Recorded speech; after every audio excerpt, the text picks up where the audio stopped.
말씀은 예레미야 6장입니다. 예레미야 6장. 예루살렘에 대한 임박한 멸망을 예언하는 성경이라고 말할 수 있습니다. 예레미야가 예루살렘의 멸망이 지금 임박했고 이미 시작되었다. 그러니까 지금이라도 빨리 회개하라는 그러한 내용을 얘기하고 있습니다. 그래서 그 하나님께서 이스라엘 특히 예루살렘을 심판하는 것은 예루살렘을 심판한다는 얘기는 이미 다른 이스라엘 다 심판했다는 얘기인 것이고 마지막 남은 예루살렘을 심판한다는 겁니다. 물론 뭐 예루살렘 얘기하면 이스라엘을 다 대표하죠. 지금 당장은 그 예언하고 있는 이 시대 이 시점에서는 전쟁이 안 일어났지만은 이미 전쟁이 준비되고 있고 이미 그 아주 뭐 잔인하고 포악한 이러한 족속들이 이렇게 벌써 출전 준비를 마쳤고 이렇게 쫓아올 상황이 되어 있다. 그러니까 지금이라도 회개하라 하는 얘기인 것입니다. 그런데 문제는 이렇게 멸망을 예언하고 멸망을 경고를 하고 예고를 하고 해도 문제는 안 듣는다는 거예요. 안 듣고 거짓 선자들이 평안하다. 이 성은 뭐 절대 무너지지 않는다. 이 성은 하나님께서 절대적으로 지키신다. 하나님의 성, 하나님의 성전이 있는 이 예루살렘을 감히 누가 건드려? 아무도 건들 수가 없어. 이렇게 이제 거짓 예언을 하고 또 특히 히스기야 왕 때 그런 일이 있었잖아요. 아술건드려가 쳐들어왔을 때에 완전히 그냥 하루아침에 하룻밤에 그냥 다 몰살시켜버리는 그런 일이 있기 때문에 그거 봐라. 어떻게 예루살렘이 멸망한다고 말할 수 있냐 하고 오히려 예레미야를 막 핍박을 하고 압박하고 죽이려고 하고 그랬다는 거죠. 근데 예레미야가 하나님께서 이 예루살렘 성을 심판한다는 것은 왜 심판하냐 그러면은 너네들이 하나님 백성대로 안 살고 회개하지 않고 하나님께로 안 들어오고 하나님의 자녀로서의 삶을 살지 않으니까 거룩한 삶을 살지 않으니까 이거는 하나님께서 허락해가지고 허무는 거야. 하나님께서 허무는 거야. 이렇게 얘기를 하신다는 거죠. 이렇게 예언을 하는 겁니다. 그래서 하나님의 성 예루살렘을 다른 어떤 존재가 하나님 허락 없이 절대 못 허물죠. 절대 점령할 수 없죠. 근데 하나님이 허락하시면은 하나님이 그거 허물어. 그거 점령해. 라고 허락을 해버리면은 점령된다는 거예요. 근데 이스라엘 백성들은 이게 하나님의 성인데 하나님이 어떻게 하나님 자신의 성을 허물게 하려고 하냐. 우리가 또 제사를 얼마나 열심히 잘 드리는데 이렇게 얘기를 하면서 절대 안 무너질 것이다. 평안하다. 이렇게 그렇게 예언하지만은 정말로 평화가 있는 것이 아니라 평화가 없는 정말로 거짓말만 하는 이러한 상황을 놓고 하나님께서 심판하시겠다는 것입니다. 그래서 하나님의 심판이 임박해 왔다. 그렇기 때문에 지금이라도 회개를 하고 돌아오라. 귀를 좀 열어라. 귀의 할례를 좀 받아라. 귀의 할례를 받으라는 얘기는 이게 그 할례는 하나님의 언약의 표시를 막 이렇게 몸에 이렇게 표시하는 거거든요. 하나님의 언약이 내게 있다라는 그런 의미로 몸에 표시를 하는 건데 그거 그냥 형식적으로만 표시할 것이 아니라 귀에 하나님의 언약이 있고 마음의 언약이 있어야 하나님 말씀 듣지 않느냐 하는 얘기인 거예요. 그래서 예수님께서 자주 하셨던 말씀 중에 귀 있는 자는 들을지어다 한 얘기가 사람 귀 없는 사람 어디 있어요? 다 듣죠. 근데 그 말씀을 알아듣는 자가 있다는 거예요. 알아들으려고 해야 귀를 기울여야 집중해야 알아듣지. 아예 들으려고 하지를 않아. 우리나라 사자성어인가요? 속담 같은 얘기나 마이동풍 해가지고 말귀에 동쪽에서 불어오는 바람 불어 살랑살랑 불어와 그건 무슨 의미가 있냐는 거예요. 아무런 관심이 없는 거예요. 그냥 바람 부는구나 이 정도만 알지. 그게 그 바람이 무슨 뜻이고 그 바람이 차갑다 덥다 이 바람 불면 어떻게 되겠다 이 바람 보면은 또 뭐 기상이 어떻게 되겠다 말이 그런 거 생각 안 하요? 그냥 바람 품에 불어 생각 안 써요. 속이 경일기라는 이런 또 사자성어가 있잖아요. 아주 속담이구나 이거는. 소에게 아무리 경을 읽어주고 유교의 뭐 경전이라고 하겠습니다. 경을 읽어주고 이렇게 살아야 된다, 이렇게 사는 것이 인간의 도리다. 그런데 소가 그거 알아듣냐는 거죠. 소도 다 귀가 있어요. 근데 그거 못 알아듣죠. 근데 사람은 소처럼 말처럼 그렇게 단순한 동물이 아니고 얘기를 하면 알아듣고 문장을 이해하고 글을 알아보고 무슨 의미 그 상징까지 다 생각할 수 있는 그러한 존재잖아요. 그러한 존재이기 때문에 그에게 조금만 귀를 기울이면 조금만 무슨 얘기를 하려고 하는구나 라고만 생각하면 들린다는 거예요. 귀가 있다는 거죠. 근데 보통 대부분의 많은 사람들, 특히 편견, 선입견 있는 사람들은 저 사람이 무슨 얘기를 하려고 하냐라는 그러한 관점에서 들으려고 한 것이 아니라 나한테 얘기를 해줘야 돼. 이렇게 얘기를 해야 돼. 이렇게 얘기를 해왔으니까 지금까지 그런 습관이 들었으니까 이렇게 얘기하는 것만 들을 거야. 이런 내 무의식 속에서 이미 자기 나름대로 다 편집을 해버리는 거예요. 편집해서 들으니까 안 들리는 거죠. 그래서 내가 늘 듣고 내가 듣기를 바라던 그 얘기가 아니면 안 들리니 아예 귀를 막아버리는 겁니다. 관심을 끊어버려요. 그냥 소리구나. 세례 요한이 회개를 외칠 때에 유대인들이 찾아와가지고 당신 뭐냐? 메시아냐? 이렇게 굉장히 관심을 가지고 물어봐요. 그때 세례 요한이 하는 얘기가 나 광야에서 외치는 소리야. 그래. 그 얘기는 너네들 내 말 안 듣고 있다는 얘기예요. 그냥 소리구나. 굉장히 관심을 가지고 와서 물어보는 것처럼 하지만은 그 얘기를 실질적으로 듣지를 않는다는 거예요. 회개하라 해도 회개하지도 않고 하나님 말씀대로 살려고 하지도 않고 관심을 가지도 않고 도대체 당신 뭐야? 이렇게 물어보는 그 사람에게 할 얘기가 뭐냐는 거예요. 난 그냥 소리야. 그래서 그냥 울리는 소리로만 들으면은 아무런 의미가 없죠. 그냥 듣는 귀가 없게 되는 거죠. 그래서 귀를 가지고 관심을 가지고 귀를 기울여서 하나님의 말씀 들으라는 겁니다. 이미 그 도끼가 나무 뿌리에 놓여 있는 것처럼 심판이 임박했다는 것을 설명해 주고 있는 것입니다. 6장 1절입니다. 베냐민 자손들아 예루살렘 중에서 피난하라. 드고아에서 나팔을 불고 베닥게렘에서 기호를 들라. 재앙과 큰 파멸이 북방에서 예뻐와 우민이라. 그래서 베냐민 자손들아 하는 것은 이스라엘 전체를 대표한다고 말할 수 있는데 왜 특히 베냐민 자손이라고 그랬냐면은 북왕국 이스라엘과 또 남왕국 유다가 갈라질 때 베냐민만 유다에 남아 있잖아요. 그리고 베냐민 땅에 베냐민 지파 땅이 예루살렘이 있어요.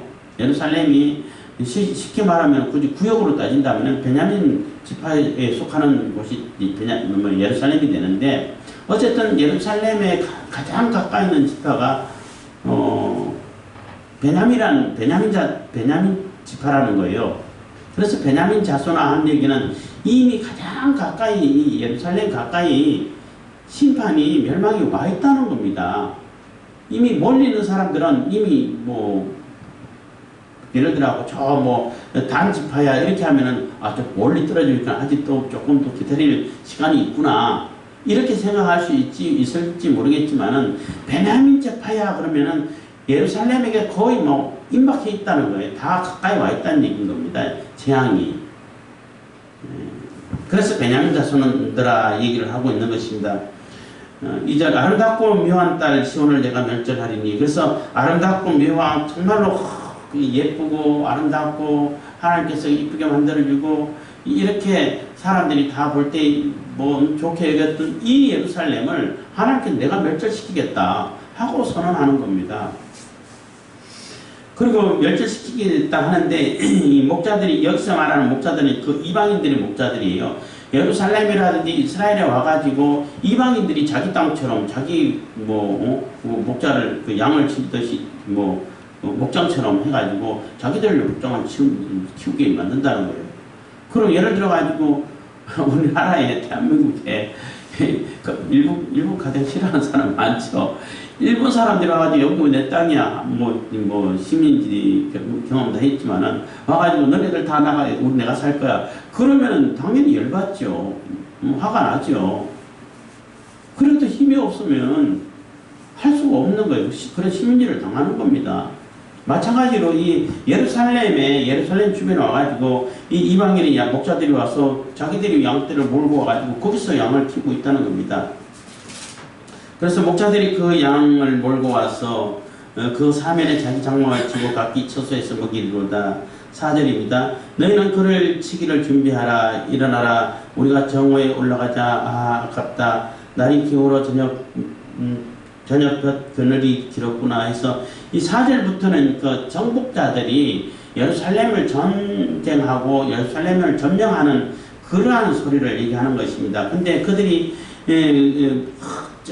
치기를 준비해가지고 우리가 정오에 올라가죠. 정오라는 얘기는 그 나라에서는 그 중동에는 낮 시간이 굉장히 뜨거워요. 뜨거워서 낮 시간에는 잘 안 돌아다니는 거예요. 잘 안 돌아가고 전쟁하기도 힘든 시기죠. 그리고 또 뒤에는 밤이라는 얘기 나오는데 밤에도 요즘이야 밤에 불 환하게 켜가지고 낮이고 밤이고 없이 그냥 사람들이 열심히 움직이고 밤 2시, 3시, 새벽 4시 돼도 차들이 다 다녀요. 그래서 밤낮에 이렇게 큰 구별이 큰 의미가 없고 사람들의 스타일에 따라서 리듬에 따라 가지고 저녁형 인간, 아침형 인간 이렇게 나눠지는데 옛날에는 그렇지 않잖아요. 등불이 많지 않기 때문에 밤이면 다 쉬어요. 그러니까 옛날 농경사회에 있어서는 아침 해 뜨면은 일하고 또 해 지면 들어와 자고 이게 정상인 거예요. 그게 맞는 거고. 근데 나는 해 뜨면은 밤에 뭐 할 수 있어요. 아무것도 할 수 있는 게 없어요. 깜깜한데. 전쟁도 마찬가지예요. 전쟁하게 되면은 옛날에는 요즘에는 투시경 같은 게 있고 이렇게 안경들이 있어가지고 밤에도 다 작전할 수 있고 밤에도 정확하게 다 구별해가지고 조준 사격할 수 있고 장비들이 워낙 뛰어나가지고 그리고 전투기들도 밤에 움직여가지고 정확하게 폭격할 수 있고 이런 세상이 됐어요. 그래서 밤낮이 잘 구분이 안 돼. 근데 옛날에는 그렇지 않기 때문에 밤에 전쟁한다는 것은 굉장히 드문 일이라는 거예요. 그래서 정오에 올라가자 또 밤에 하자 하는 얘기는 아무 때나 가도 점령할 수 있다는 거예요. 그거는 굉장히 전쟁하기 어려운 상황에서도 우리가 가기만 하면은 이거는 그냥 훌렁 집어 삼키기만 하면 된다. 이 정도로 쉽다는 겁니다. 그래서 정오에 가려고 했는데 이것저것 준비하다 보니까 낮이 길어지고 저녁이 되어버렸어.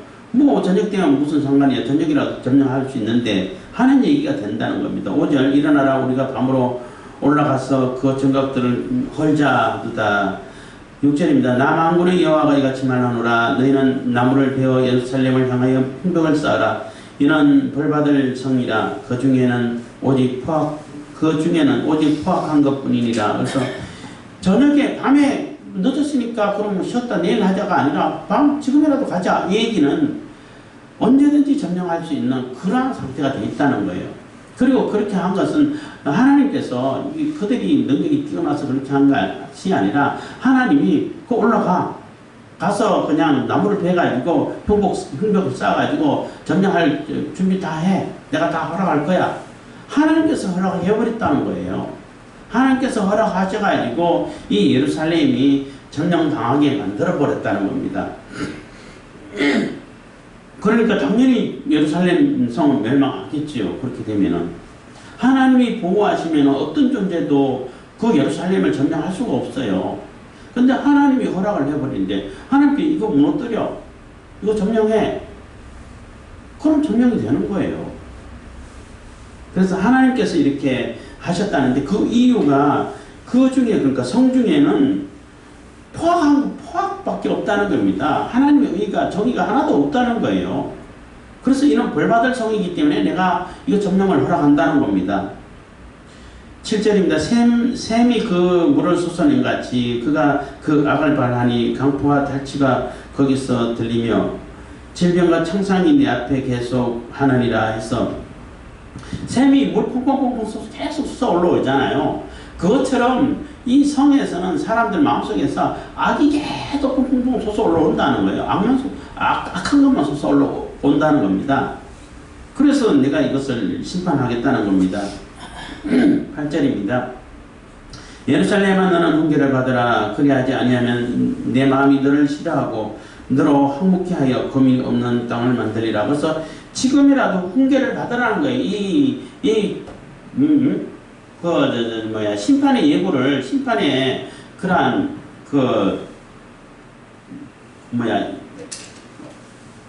심판의 예고를 훈계를 받으라는 겁니다. 지금이라도 하나님의 훈계를 받고 회개하고 돌이켜서 하나님 뜻대로 살면은 용서해 주겠다는 얘기예요. 근데 그렇게 하지 않으면은 완전히 다 항목해서 다 폐허로 만들어 버리겠다. 이렇게 얘기를 하고 있는 것입니다. 9절입니다. 만군의 여호와께서 이같이 말씀하시되 포도를 땅같이 그들이 이스라엘에 남은 자를 말갛게 씌우리라. 너는 포도 따는 자처럼 내 손을 강줄에 자주자주 놀리리라 하시나니. 그래서 어떻게 심판하냐 하면 아주 철저하게 심판하겠다는 겁니다. 포도를 따는 것 같이 요즘은 그래도 뭐 포도 따도 뭐 조금 상품이 아니면 갖다 버리고 제주도 귤밭에 어떤 유튜브 보니까 귤이 정말 많이 달렸어요. 이파리보다 이 귤이 더 많은 것 같아. 엄청나게 많이 달렸는데 그게 이미 따기 전에 떨어진 귤이 있더라고요. 근데 그거 유튜브 먹으니까 되게 달고 맛있다는데, 근데 그거 상품 가치가 없다고 버리라는 거야. 이거 아까운 거 왜 버리냐? 먹는다고 하니까 주인 아저씨가 사장님이라고 해야 되나? 그분이 와가지고 그 발을 그냥 귤을 다 밟아 뭉개버리는 거예요. 그러니까 너무 아깝다고 하는데 이런 거는 밟아서 뭉개주는 게 도와주는 거라고. 그래 거름되고. 그게 상품으로 들어가면은 괜히 상품 가치가 떨어지니까. 근데 그거 충분히 먹을 수 있는 거죠. 근데 옛날에는 요즘은 너무나 풍족해가지고 그런 거 다 버린다고 그러지만은 옛날 같으면 그건 또 따로 모아가지고 따로 이제 도움으로 더 준다든지 또 싸게 판다든지 할 수도 있잖아요. 그것처럼 옛날에는 포도 하나를 뜻 없이 다 주워가지고 떨어진 건 떨어진 대로 상품대로 또 아니면 포도주 담근다든지 다른 용도로 쓴다든지 이렇게 하기 전에 싹 다 주고 간단 말이에요. 그것처럼 완전히 싹 다 추수를 해버리겠다는, 추수하듯이 심판을 하겠다는 것입니다. 그래서 내 손을 강줄에 자주자주 놀리리라 하는 것은 이게 추수하기 때문에 포도 따기 위해서는 워낙 딸 게 많으니까 점령자들이 아주 그냥 왔다 갔다 이렇게 한다는 것입니다. 그래서 자주 손을 놀릴 수밖에 없게 된다는 겁니다. 10절입니다. 내가 누구에게 말하면 누구에게 경책하여 듣게 할고 보라 그 귀가 할례를 받지 못하였으므로 듣지 못하는도다. 보라 여호와의 말씀을 그들이 자기에게 욕으로 여기고 이를 즐겨 아니하나니. 그래서 누구에게 말하면 누구에게 경책을 말할고 누구에게 이 얘기를 할까? 아무리 얘기를 해도 듣지를 않는다는 거예요. 귀에 할례를 받지 못했어. 그 얘기는 귀가 열려있지 않아서 귀가 아예 관심 자체가 없었어. 귀가 관심이 없는 게 아니라 마음이 관심 없는 거죠. 이렇게 하고 오히려 하나님 말씀하고 하나님 율법을 얘기하면은 그걸 욕으로 얘긴다는 거예요. 응? 여기서 하나님 말씀하지 말라고. 감히 네가 나한테 하나님 말씀을 얘기해? 이러고 있다는 겁니다. 하나님 말씀은 율법사라든지 제사장들은 자기가 더 하나님 말씀 더 잘한다고 생각하겠죠. 율법을 그 취급을 하고 있으니까. 근데 어쨌든 간에 그 사람들도 그러고 또 예루살렘 정치 지도자들에게 얘기를 해도 그렇고 누구에게 얘기해도 다 욕으로 얘기고 그냥 뭐 하나님 말씀 얘기하면은 오히려 그냥 화를 내고 하나님이 언제 그러냐고.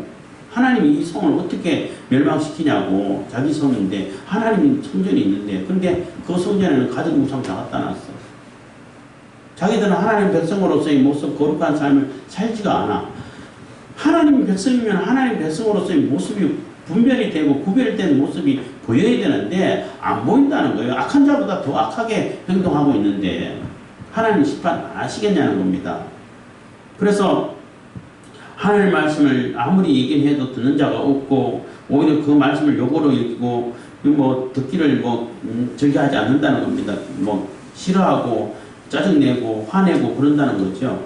11절입니다.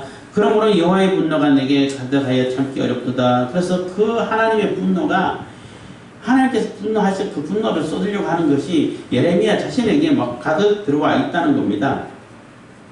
그것을 거리에 있는 아이들과 모인 청년들에게 보리니 지아미와 지어미와 노인과 너거리가 다 잡히려다. 그래서 이 분노를 결국은 이 성경에 있는 모든 뭐 아이 어른 할 것 없이 남자 여자 할 것 없이 다 그 분노가 쏟아져서 결국 그 하나님의 심판을 받게 될 거라는 겁니다. 12절 여호와께서 말씀하시되 내가 그 땅 거민에게 내 손을 펼 것인저 그들이 집과 전지와 아내가 타인의 소유로 이전되리니 해서 여호와께서 말씀하시되 내가 그 땅 거민에게 내 손을 편다는 얘기는 심판하시겠다는 겁니다. 손은 뭐 일을 얘기하고 사역을 얘기하고 거기서 일을 해서 그대로 추수하듯이 다 심판하겠다는 것입니다. 그래서 뭐 심판한 결과가 그 집이라든지 전지라든지 아내라든지 뭐 심지어는 아내까지 다 타인의 소유로 다 넘어가게 만들어 버리겠다는 겁니다. 13절 이는 그들이 가장 작은 자로부터 큰 자까지 다 탐남하여 선지자로부터 제사장까지 다 거짓을 행함이라. 그래서 그렇게 하는 이유가 뭐 작은 자, 큰 자 할 것도 없고 부자, 뭐 가난한 자 할 것도 없고 다 그냥 탐욕만 있어가지고 어떻게 하면 자기 욕심을 채울까 이런 데만 관심이 있다는 겁니다.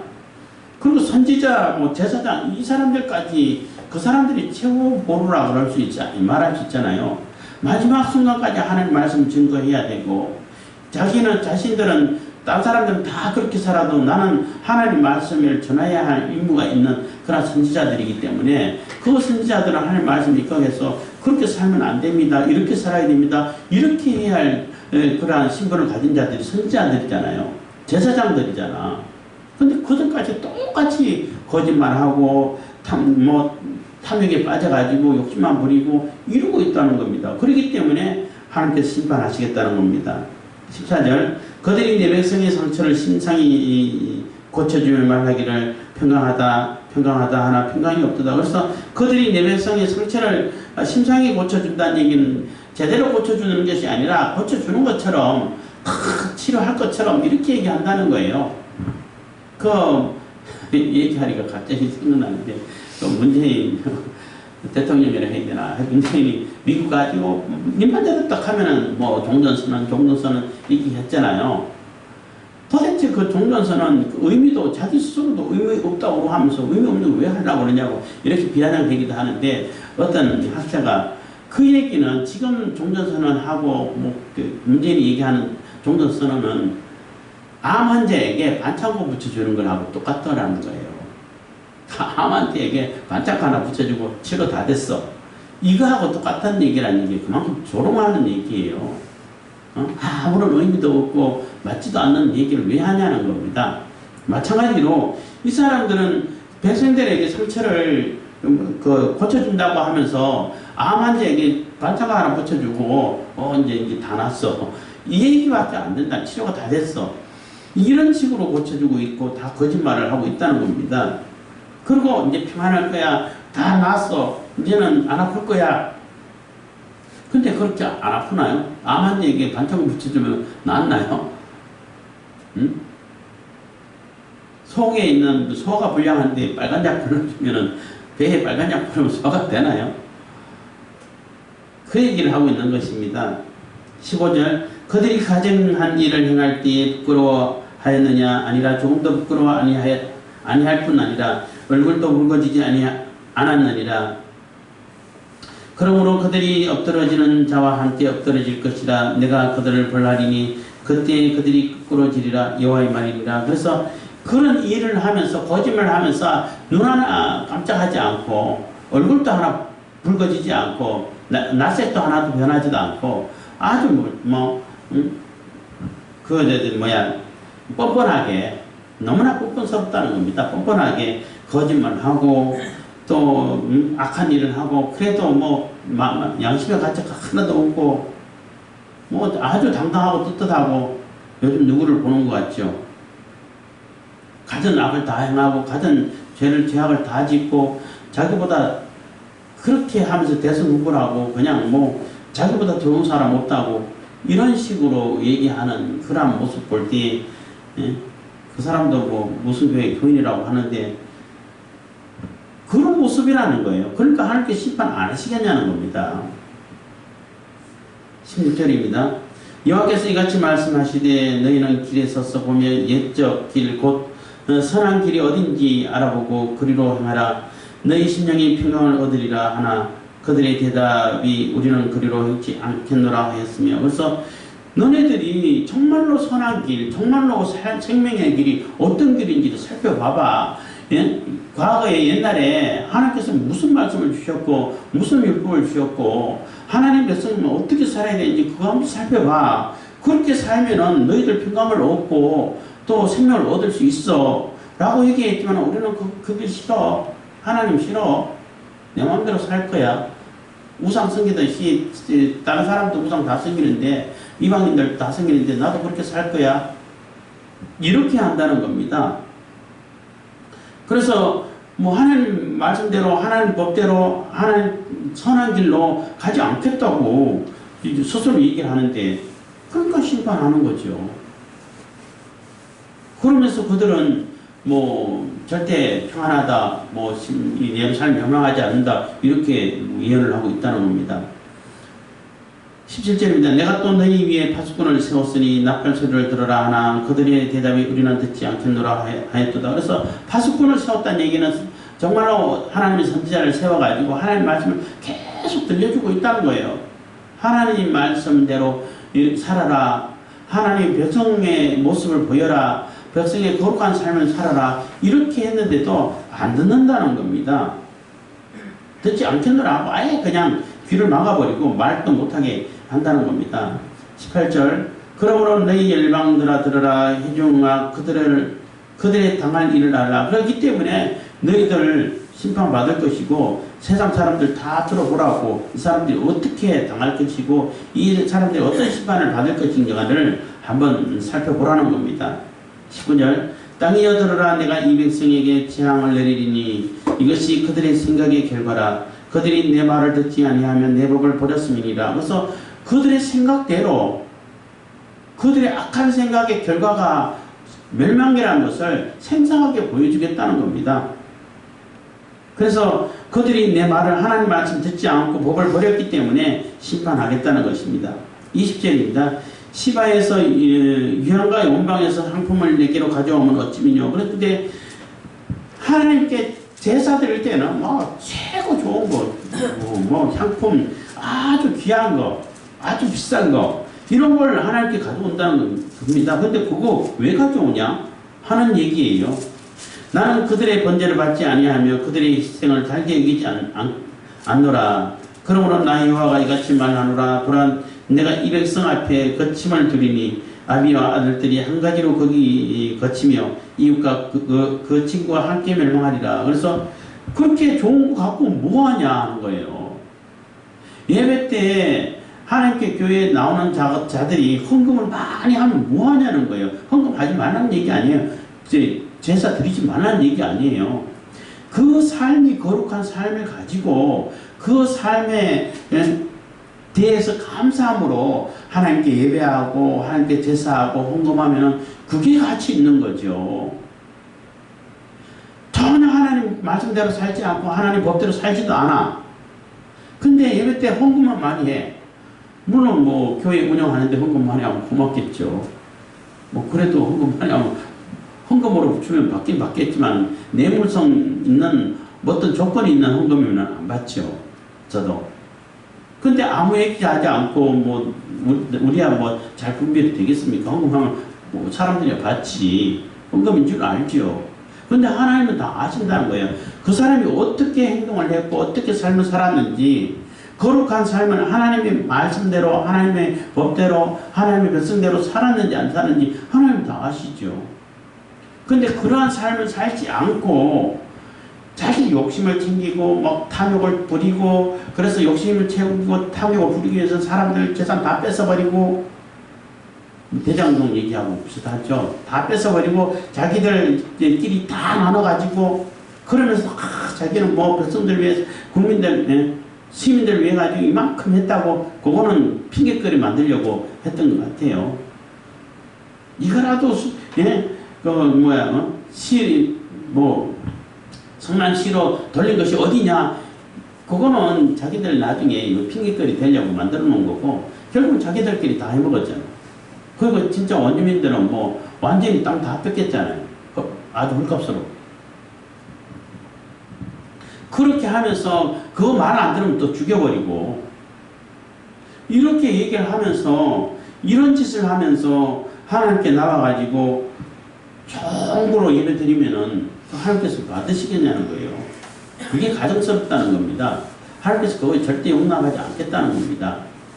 그래서 우리가 하나님의 백성으로서의 거룩한 삶을 사냐 안 사느냐, 이것은 굉장히 중요한데, 그런 삶을 살 때에 내가 드리는 예배, 내가 드리는 기도, 내가 드리는 헌금, 이게 다 의미가 있고 하나님께서 기뻐 받으시지만은, 그런 삶을 살지 않고 내 마음대로 내 욕심대로 부르고 가진 악을 다 행하고 가진 더러운 짓 다 하면서 하나님께 이 헌금 드립니다, 예물 드립니다, 예배합니다 하면은 하나님께서 그거 받으시겠냐는 겁니다.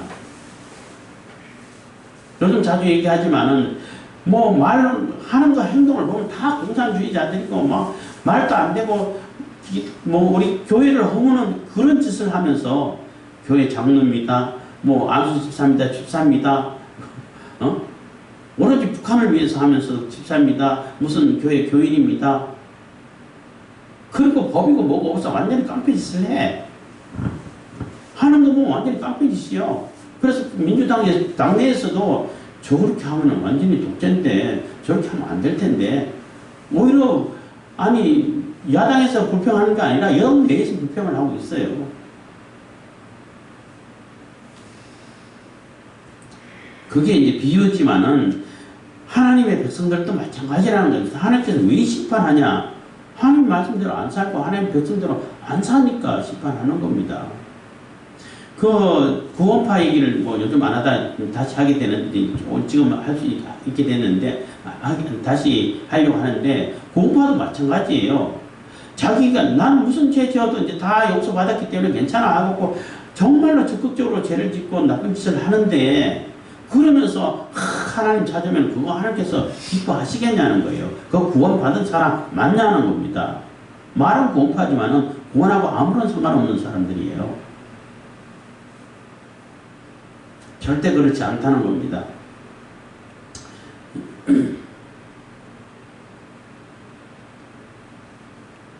그래서 22절 이런 여호와께서 이같이 말씀하시되 보라, 한 민족이 북방에서 오며 큰 나라가 땅끝에서부터 떨쳐 일어나니, 근데 북방이 이게 갈대아 그 바벨론을 얘기하는 것입니다.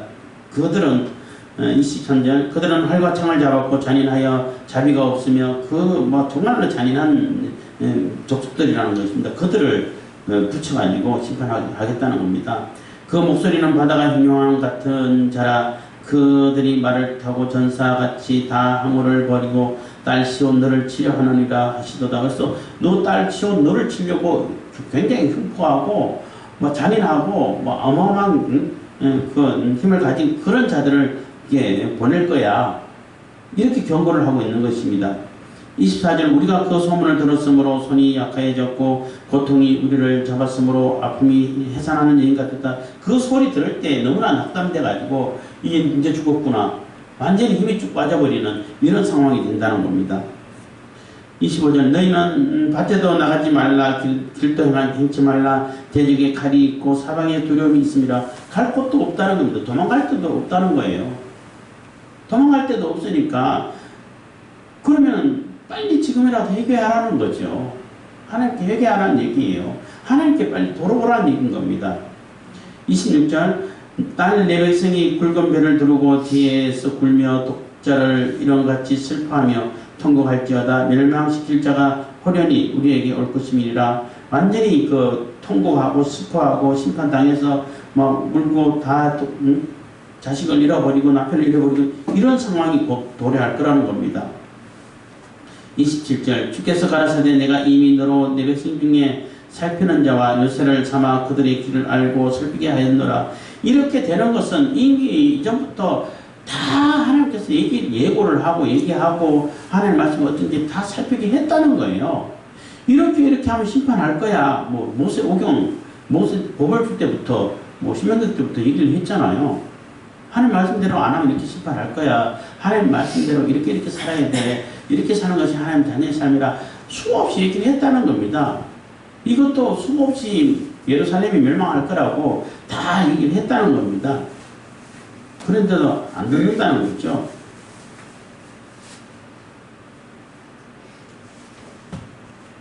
(28절입니다) 그들은 다 심히 패역한 자며 다니며 비방하는 자며 그들은 녹과철이며 다 사악한 자라 해서 뭐 그들은 다 심히 패역한 자고 다니면서 비방하고 그들은 녹과철이라는 얘기는 뭐 절대 변하지 않는다는 거예요. 뭐 바뀌지 않는 철면피라는 얘기인 거죠. 바뀌지 않는다는 겁니다. 무슨 얘기를 해도 다 사악한 자라는 겁니다. 29절 풀물을 맹렬히 불면 그 불에 납이 사라져 단련한 자의 일이 헛되게 되느니라 한 것처럼 풀물뿐만 아니라 또 납은 이게 굉장히 이게 뭐 온도가 그렇게 안 높지 않아도 쉽게 녹아요. 서로 녹아버려요, 납이. 근데 뭐 단련하기 위해 가지고 쇠를 단련하기 위해 가지고 불에 넣었는데 그냥 수룩 녹아서 흘러버리면은 단련하는 데는 무슨 의미가 있고 무슨 뭐 실망하겠죠. 그건 납은 그냥 살짝 녹여가지고 이렇게 부어가지고 그냥 두드릴 수밖에 없어요. 그냥 불에 안 데워도 두드리면 푹 내려가요. 물렁물렁해서. 그래서 옛날에 뭐 낚시할 때 추 만들려고 녹여가지고 땅에 이렇게 파가지고 부어가지고 만들기도 하고 막 그랬는데 그 단련하는 자들이 쇠를 단련하기 위해 가지고 했는데 납처럼 녹아버리면 뭐 완전히 흡수가 되는 것처럼 그런 상태가 된다는 거죠. 아무런 가치가 없는 상태가 된다는 겁니다. 그리고 사람들이 그들을 내어버리니라 칭하게 될 것은 나 여호와가 그들을 버렸습니다. 그래서 은을 단련하는데 뭐 이물질이 너무 많아. 이물질이 가득 차 있는 그것은 다 버리잖아요. 그건 은의 가치도 없어요. 그리고 순은을 이렇게 뽑아내고 은 찌꺼기 같은 거 그런 것은 다 버리잖아요. 그런 존재밖에 안 된다는 겁니다. 하나님의 말씀을 떠나서 하나님을 배격하고 또 하나님을 떠나서 살고 하나님의 백성으로서 하나님의 말씀하고 전혀 상관없이 살면서 가전 탐욕을 다 부리고 욕심을 다 부리고 가전 죄악을 다 부리고 가정한 거 다 갖다 놓고 또 우상 숭배를 하고 그렇게 살면서 나는 하나님의 백성이야. 나 예루살렘에 살아. 이 성전에 예루살렘 성에 하나님 성전이 있어. 그게 무슨 소용이 있냐는 거예요. 하나님께서 버리겠다는 거예요. 은인데 버려진 은이야. 그래서 하나님께서 심판하시겠다는 것입니다. 그래서 하나님께서 버려버렸기 때문에 심판을 당하는 거예요. 하나님께서 버려버렸고 허락하셨기 때문에 예루살렘이 점령되는 겁니다. 그래서 하나님이 어떻게 하시느냐에 따라서 달라지는데 이 사람들은 자기가 생각하는 하나님은 절대 안 그래요. 하나님의 성인데 하나님의 그 성전이 있는데 하나님 성전을 왜 허물으셔? 왜 이 성을 이렇게 점령하게 만들어? 절대 못하게 할 거야. 오면은 다 무조건 몰살시켜버릴 거야. 이렇게 자기 혼자 생각하고 있는 거예요. 그래서 자기는 가진 액을 다 행하는 겁니다. 그렇지만 하나님은 예레미야를 통해 가지고 네가 그렇게 삶을 살고 행동하고 하나님 떠나서 하니까 하나님 말씀하고 상관없이 사니까 그래서 하나님이 너를 심판하는 거야. 저 바벨론 사람 갈대아 사람들 불러와가지고 너 심판할 거야 라고 얘기를 하는 거예요. 그래서 우리가 하나님의 백성으로서의 거룩한 삶이 얼마나 중요하다는 것을 기억해야 된다는 겁니다. 그래서 그 삶이 있는 가운데 그 삶에 감사하고 그 삶을 살 수 있게 해주신 은혜에 감사하고 또 은혜를 늘 기억하면서 찬양하면서 하나님께 드리는 예배, 하나님께 드리는 헌금, 하나님께 드리는 찬양, 기도, 이게 다 귀한 것이고 은혜 소중한 것이고 하나님께 기쁨 받으시는 것인데 전혀 그렇게 살지 않아. 단지 이런만 나 무슨 교회 교인이냐, 나 무슨 교회 장로야, 무슨 교회 집사야, 무슨 교회 내가 감사인데 내가 부흥사인데 그럼 무슨 소용이 있겠어요.